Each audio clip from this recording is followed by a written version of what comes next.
akka gaaraa ta'e. Kun kaljibaal akka gaaraa ta'e.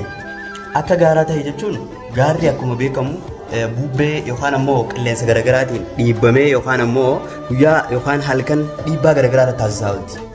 Walaakin takkaa gaarri bubbeedhaan dhiibbaa qilleensi irratti taasisuun takkaa gaarri jigee dhageenya hin beeknu. Walaakin anta dhiibbaa rakkoo garaagaraa rakkoon gufuulee garaagaraa akkasitti jirtu ni beeku. Rakkoolee adda addaa tanaaf nama jilbiibbatu nama rakkoon gufuun isa mudatu karaarraa isa hambiftu taatee hin argamin.